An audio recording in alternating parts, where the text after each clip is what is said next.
কিতাবের মধ্যে আছে কোন বান্দা যখন বলে সুবহানাল্লাহ, বলেন তো,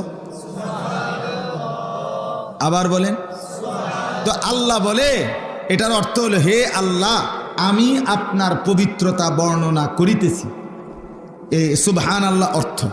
তো আল্লাহ বলে আচ্ছা মাশাআল্লাহ বান্দা তুমি আমার পবিত্রতা বর্ণনা করছো, আমি তো এমনিতেই পবিত্র, তুমি বললেও না বললেও তো ঠিক আছে, সাব্বাহতানি তুমি আমার পবিত্রতা বর্ণনা করেছো, চলো উসাব্বিহুকা আমি তোমারে পবিত্র বানাই দিলাম।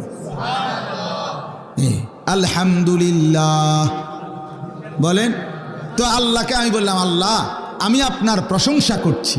আল্লাহ বলেন তুমি আমার প্রশংসা করলা, আমি তো এমনিই প্রশংসিত, যাও তোমাকেও আমি প্রশংসিত বানায় দিলাম, মানুষ তোমারে ভালো বলবে।